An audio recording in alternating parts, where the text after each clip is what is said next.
Season 3, 5 small books you can read in less than a day to transform your life and practice.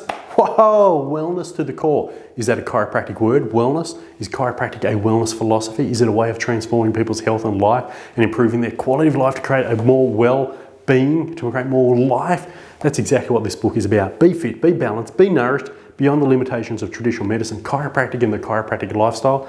Dr. Jason Saunders gave us the principles, just reminds us of these core foundational elements so that we can not only know it ourselves, but we can communicate it, we can educate it, we can deliver that understanding of the chiropractic lifestyle. Can you imagine being just so core in your principles of let's get the 3 T's addressed?